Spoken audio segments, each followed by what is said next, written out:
شدید بارش کے باعث ٹیکسی لینا ہی بہتر تھا، چنانچہ میں نے ایک ٹیکسی کو اشارہ کیا، موڑ پر ہم چلیں گے۔ ٹیکسی والا: جی بالکل حضور، کتنے پیسے لوگے؟ ٹیکسی والا: جو دل کرے دے دینا سر جی۔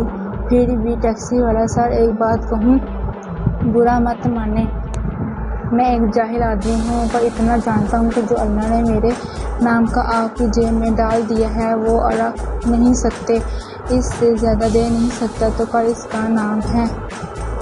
ایک ٹیکسی والے کی بات وہ ایمان تھا جس سے ہم محروم رہتے ہیں۔ خیر ٹیکسی میں بیٹھ گیا، ابھی ہم تھوڑی ہی آگے ہی گئے تھے کہ مسجد دکھائی دی۔ ٹیکسی والا: سر جی نماز پڑھ لیں پھر آگے چلتے ہیں، کیا خیال ہے؟ اس نے ٹیکسی مسجد کی طرف موڑ لی۔ ٹیکسی والا: آپ نماز ادا کریں۔ میرا سوال سن کر اس نے میری طرف غور سے دیکھا۔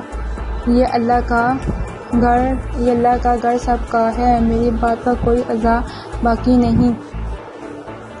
نماز سے فارغ ہوئے تو اپنی مسجد کی طرف بڑھنے لگے۔ سر جی آپ نماز باقاعدگی سے ادا کرتے ہیں؟ کبھی پڑھ لیتا ہوں، کبھی غفلت ہو جاتی ہے۔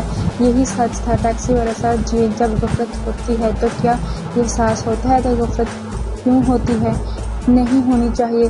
معاف کرنا بھی ہماری ذات پر سوال نہیں کر رہا، لیکن اگر احساس ہو تو اللہ ایک دن آپ کو ضرور نمازی بنا دے گا۔ اگر احساس نہیں ہوتا تو آپ خاموش ہو گئے اور اسی خاموشی نے مجھے کاٹ ڈالا۔ میرا لہجہ بدل گیا۔ ٹیکسی والا: اگر آپ ناراض نہ ہوں تو کچھ کہوں؟ ہاں بولو۔ ٹیکسی والا: اگر غفلت کا احساس ہو رہا ہو تو اپنی آمدنی کے وسائل پر غور کریں، اللہ سے معافی مانگیں، کہیں نہ کہیں ضرور اللہ آپ سے ناراض ہے۔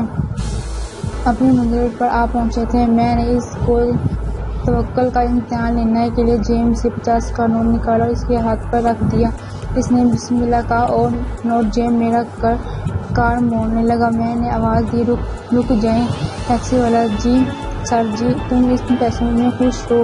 ٹیکسی والا: سر جی مشکل سے پیسے، 20 روپے کا پٹرول جلا ہوگا، اللہ نے اس خرابی موسم میں بھی میرے بچوں کی روٹی کا انتظام کر دیا ہے۔